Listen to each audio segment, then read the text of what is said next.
நம்ம இப்போ என்ன பார்க்க போகிறோம் அப்படின்னா, நெத்தன்யாகுவுக்கு நெருக்கடி. நெத்தன்யாகு வாழ்க்கை முடியப் போகிறது. ஒரு மிக பயங்கரமான ஒரு நபர்.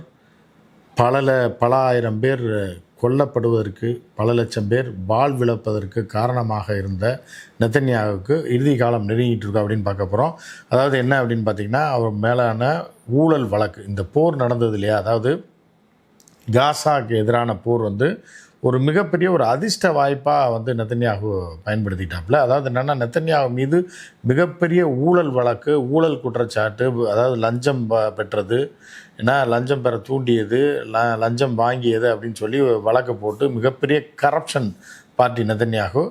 ஸோ இப்போ இதில் என்னென்னா, நெத்தன்யாகுவுக்கு மிகப்பெரிய நெருக்கடியை அந்த நாட்டுடைய ஜெருசலேம் நீதிமன்றம், 3 நீதிபதிகள் அடங்கிய நீதிமன்றம் என்ன பண்ணியிருக்கு அப்படின்னா, இந்த வழக்கு விசாரணை இப்போ நேற்று வந்தது. இந்த வழக்கு விசாரணை, சாட்சிகள் விசாரணை வந்தபோது இதை ரத்து செய்ய வேண்டும் என்று அவருடைய கட்சி சார்பில் ஒரு கடிதம் நீதிபதி கொடுக்கப்பட்டது. அதையும் தாண்டி இவரை நெதன்யாகுவை காப்பாற்றுவதற்கு ட்ரம்ப் நேரடியாக இறங்கி, அதாவது நம்ம நாட்டு நீதிமன்றம் இருக்குது, இன்னொரு நாட்டுக்கார இறங்கி, அப்பா அவர் மேலே வழக்கு, இப்போ மோடிஜியே இருக்காருன்னு வச்சுங்களேன், அவர் மேலே ஒரு வழக்கு இருக்குது அப்படின்னு வச்சுங்க.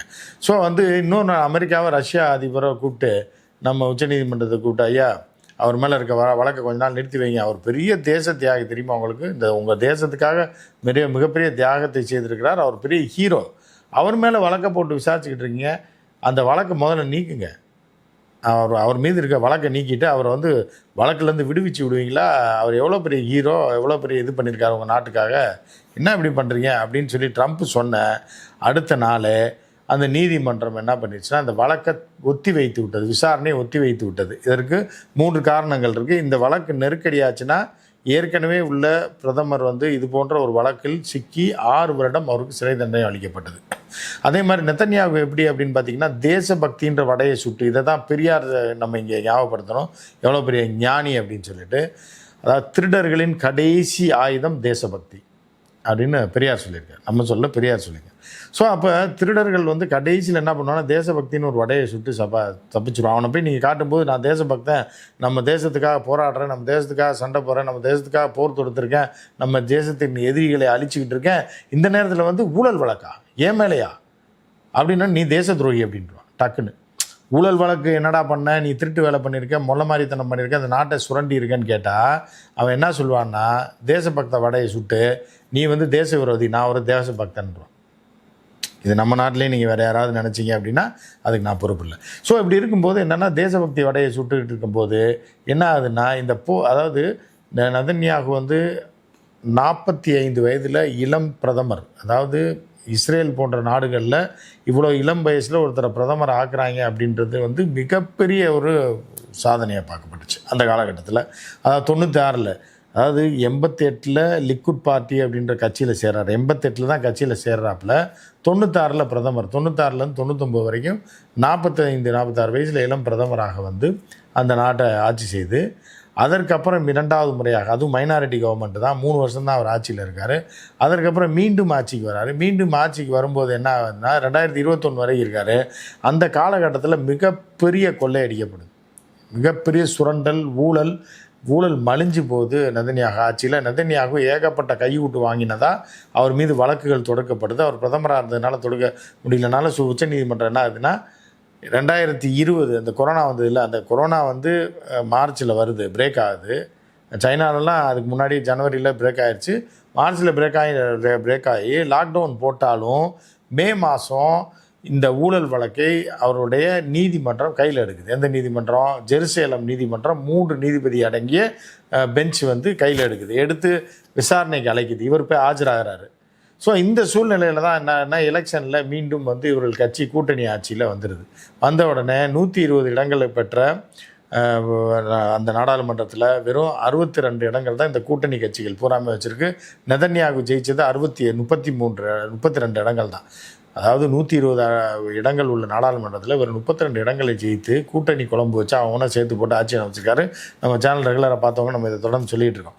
ஸோ அப்படி இருந்தோடனே அவர் முறையாக போட்ட சட்டம் என்னன்னா, உச்ச நீதிமன்றத்துக்கு அதிகாரம் கிடையாது, மக்களால் தேர்ந்தெடுக்கப்பட்ட பிரதிநிதிகளுக்கு தான் இந்த நாட்டை ஆளக்கூடிய, நாட்டில் உச்சபட்ச முடிவுகளை எடுக்கக்கூடிய அதிகாரம் இருக்குது. அதனால் உச்ச நீதிமன்றத்துக்கு அந்த அதிகாரம் கிடையாது, ஏன்னா அவர்கள் மக்களால் தேர்ந்தெடுக்கப்பட்ட பிரதிநிதிகள் இல்லை அப்படின்னு சொல்லி அதனால் நாடாளுமன்றம் இயற்றக்கூடிய சட்டங்களை மட்டுமே அவர் வைத்து தான் அவர்கள் வழக்குகளை நடத்த முடியும். அவர்களாக சுவமோட்டாவாக எதுவுமே பண்ண முடியாது. நாடாளுமன்றத்தை தாண்டி அதிகாரம் அவர்களுக்கு இல்லைன்னு ஒரு சட்டத்தை கொண்டு வந்து 120 இடங்களில் 64 இடங்கள் அந்த சட்டம் பாஸ் ஆகிடுது. மெஜாரிட்டியில் ஆளுங்கட்சி பாஸ் ஆகிடுது. எதிர்கட்சியில் மீதி 60, கிட்டத்தட்ட 50% 49% பயங்கரமாக எதுக்குறாங்க, கத்துறாங்க, கோஷம் போடுறாங்க. ஒன்றுமே பண்ண முடியல. உடனே என்ன பண்ணுறாங்கன்னா, மக்கள் தெருவில் இறங்கி போராடுறாங்க. டென்ட்டு போட்டு மாதக்கணக்காக ரோட்டில் தங்கி இந்த நாடாளுமன்றத்தையும் நெதன்யாகு வீட்டையும் முற்றுகையிடுறாங்க. மிகப்பெரிய அங்கே கலவரங்கள் வெடிக்குது.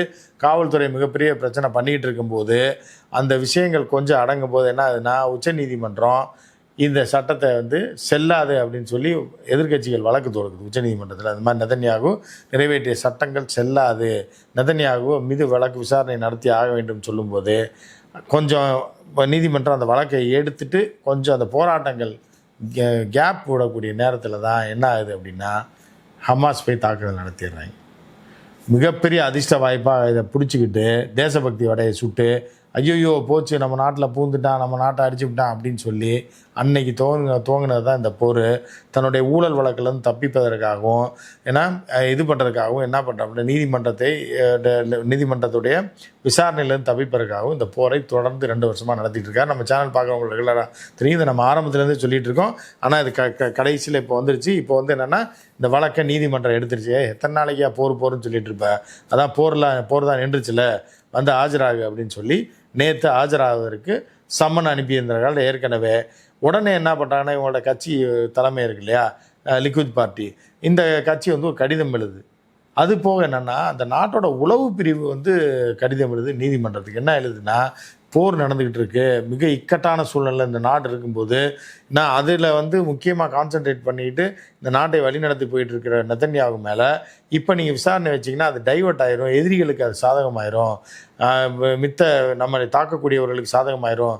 இந்த வழக்கு விசாரணையை நீங்கள் கைவிடணும், இல்லை ஒத்தி வைக்கணும் அப்படின்ன உடனே இதுக்கிடையில் ட்ரம்ப் அங்கேருந்து அடித்து என்ன பண்ணுறாப்புலன்னா, இந்த மாதிரி இவர் ஒரு வார் ஹீரோ, யார் நெதன்யாகு வார் ஹீரோவா, வெற்றி பெற்ற ஹீரோவா, அதனால் அவர் மேலே இருக்கிற வழக்கை தூக்கி போடுங்க. எவ்வளோ பெரிய ஹீரோ மேலே வழக்கை போட்டு இது பண்ணிட்டுருங்க, வழக்கை விட்டு விடுங்க, வழக்கை தூக்கி போடுங்க. இது எப்படின்னா, இது ஒரு சாத்தான்தனமான வழக்கு இது அப்படின்றாப்புல. ஸோ அப்படி சொன்ன உடனே என்ன ஆச்சுன்னா, நீதிமன்றம் அதனால் இதெல்லாம் பண்ணுச்சான்னு சொல்லி 3 நீதிபதிகள் அடங்கிய நீதிமன்றத்தில் ஒரு நீதிபதி ஏற்கனவே உள்ள பிரதமருக்கு 6 ஆண்டுகள் ஊழல் வழக்கில் சிறை தண்டனை வைத்தவர், அவரும் இதில் இருக்கார், நேர்மையான நீதிபதி. இந்த 3 நீதிபதியும் சேர்ந்து என்ன பண்ணுறாங்க, செய்வதறியாக தேய்க்கிறாங்க. ஏன்னா கட்சியிலேருந்து, ஆளுங்கட்சியிலேருந்து அழுத்தம் வருது, கட்சியிலேருந்து அழுத்தம் வருது, அதே மாதிரி உளவு பிரிவிலேருந்து அழுத்தம் வருது, நமக்கு காசு கொடுத்து சோறு போட்டுக்கிட்டு இருக்க ட்ரம்ப்கிட்டேருந்து அழுத்தம் வருது. அப்படின்னோடனே இதை குறைந்தது 2 வாரத்துக்கு அப்புறமா தான் இதை விசாரிக்கிறோன்னு தள்ளி வச்சிட்டாங்க. புரியுதா? அப்போ தேசபக்தி என்பது திருடர்களுடைய கடைசி ஆயுதம் சொல்லி பெரியார் சொன்னார் இல்லையா, அவர் எவ்வளோ பெரிய ஞானி பாருங்க. கொள்ளையடிச்சிட்டு மக்கள் காசு வரி பணத்தை தின்னுவிட்டு ஊழல் பண்ணிட்டு எல்லாம் பண்ணி வழக்கு வரும்போது சண்டையை காரணம் காட்டி எதிரி வரான், எல்லையில் எதிரி வந்துக்கிட்டு இருக்கான் அப்படின்னு சொல்ல இந்த சவுண்டெல்லாம் நம்ம நாட்டிலையும் கேட்கும். அது யாருன்னு உங்களுக்கு புரியும். ஸோ இப்படி தப்பிச்சு இப்போ இந்த வழக்கு இன்னையிலேருந்து 2 வாரத்துக்கு ஒத்தி வைக்கப்பட்டிருக்கு, வழக்கு விசாரணை தள்ளி வைக்கப்பட்டிருக்கு. 333 சாட்சிகள் விசாரிக்கப்பட இருக்கிறார்கள், விசாரிச்சுக்கிட்டே இருக்காங்க. இந்த 333 சாட்சிகள் மொத்தம் இவர் லஞ்சம் வாங்கினது, யார்கிட்ட வாங்கினார், எதுக்கு வாங்கினார், எப்படி வாங்கினார், என்ன மாதிரியான கரப்ஷன் ஒரு ஆட்சியில் இருந்ததுன்றது 333 சாட்சிகளை எடுத்து வச்சுருக்காங்க இஸ்ரேலில் நீதிமன்றத்தில். ஸோ இப்போ என்ன ஆயிருக்கு அப்படின்னா, வழக்கை தள்ளி வச்சிட்டாங்க. எதை வச்சு? கொடியாக கொள்ளையடிச்சு. நெதன்யாவுக்கு 3 மனைவி, நல்லா தெரிஞ்சுங்க. முதல் மனைவியோட 6 வருஷம் வாழ்ந்துருக்காப்புல, 2வது மனைவியோட 8 வருஷம் வாழ்ந்துருக்காப்புல, அதோட கழட்டி விட்டாப்புல. அதுக்கப்புறம் 91 இப்போ இருக்க மனைவி 91 கல்யாணம் பண்ணி அதற்கப்புறம் பிரதமர் நாளாக அதை அப்படியே ஒட்டிகிட்டு இருந்தது. 3 பிள்ளைங்க வேறு இருக்காங்க. ஸோ 3 ஒரு மகள் 2 மகன் வேறு இருக்காங்க. ஸோ 3 பிள்ளைங்க வேறு இருக்காங்க. இதை வச்சு உருட்டி ஓட்டிக்கிட்டு நெதன்யாகு இப்போது வழக்கிலிருந்து, அதாவது இந்த நெதன்யாகு தன் ஊழல் வழக்கிலிருந்து தப்பிப்பதற்கு எத்தனை பேரை கொண்டிருக்காரு அப்படின்னா, கிட்டத்தட்ட 48,000 பேருன்னு ஏற்கனவே சொன்னாங்க. இப்போ 56,000 பேருக்கு மேலே போயிட்டுருக்கு கணக்கு. கொன்று குவிச்சு ஒரு நாட்டை நாசக்காடாக்கி அதை தேசபக்தி அப்படின்ற மாதிரி காமிச்சு தன்னுடைய ஊழல் வழக்கிலிருந்து தப்பிச்சிருக்காரு. ஆனால் நிச்சயமாக நிரந்தரமாக அவர் தப்ப முடியாது. நிச்சயமாக அவர் சிக்குவார் ஏதோ ஒரு வகையில். ஏன்னா எத்தனை பேர் உயிருங்க, எத்தனை உயிர், எத்தனை சண்டை. அமைதியாக இருந்த மிடில் ஈஸ்டில் டோட்டலாக கொலாப்ஸ் பண்ணி எவ்வளவு கொடூரமான செயல்களை செய்திருப்பதாக அவர்கள் சொல்கிறார்கள். ஆனால் இப்போ ஈரான் தான் பூனைக்கு யார் மணி கட்டுற மாதிரி அடித்து காலி பண்ணி நாசப்படுத்தி இஸ்ரேலில் ஒரு வழி பண்ணியிருக்கு. ஸோ அந்த நிலையில் இப்போ இஸ்ரேலில் என்னென்ன நெதன்யாகு ஒரு ப்ளஸ் என்னென்னா, இஸ்ரேல் அழிஞ்சாலும் நெதன்யாகுக்கு அழிவு இல்லைன்ற மாதிரி ஆகிப்போச்சு. ஏன்னா இந்த மாதிரி இக்கட்டான சூழ்நிலையில் நெதன்யாகு தொடரணும்னு சொல்லி அரசியல்வாதிகள் நான் விரும்புகிறேன். ஏன்னா இந்த சூழ்நிலையில் நம்மளை கொண்டு போய் சிக்க வச்சாங்க அப்படின்னா நம்ம மாட்டிக்கிறோம். வரலாற்று பிள்ளையாயிரும். தோற்றதுக்கு காரணமே நம்ம தான்ருவாங்க. சண்டையில் இப்போ நம்ம போய் பதவிக்காக பிரதமர் ஆகிட்டோம் நெதன்யாவை தூக்கி போட்டு அப்படின்னா நம்மளை எதையா சிக்க விட்டுருவாங்கன்னு சொல்லி யாரும் பதவிக்கு வர்றதுக்கு பயப்படுறான். ஆனால் மக்கள் போராட்டம் துவங்கிடுச்சு. நம்ம முந்தா நாள் போட்டோம் இல்லையா, நேற்று போட்டோம். முந்தா நாள் நைட்டே போராட்டம் தொடங்கிடுச்சு. இந்த போராட்டம் மிக தீவிரமடைந்து நெதன்யாகு துரத்தப்படுவார் அப்படின்றது தான் அடியோடு பிடுங்கி வேரோடு பிடுங்கி நெதன்யாகு இனிமேல் இந்த நாட்டில் வாழ முடியுமா அப்படின்ற ஒரு சந்தேகத்தை கிளப்பக்கூடிய வகையில் இந்த போராட்டம் இருக்கும் அப்படின்னு எதிர்பார்க்குறாங்க. ஸோ என்ன நடக்குதுன்னு நம்ம பார்ப்போம். மற்றும் ஒரு நிகழ்ச்சியில் சந்திப்போம். நன்றி, வணக்கம்.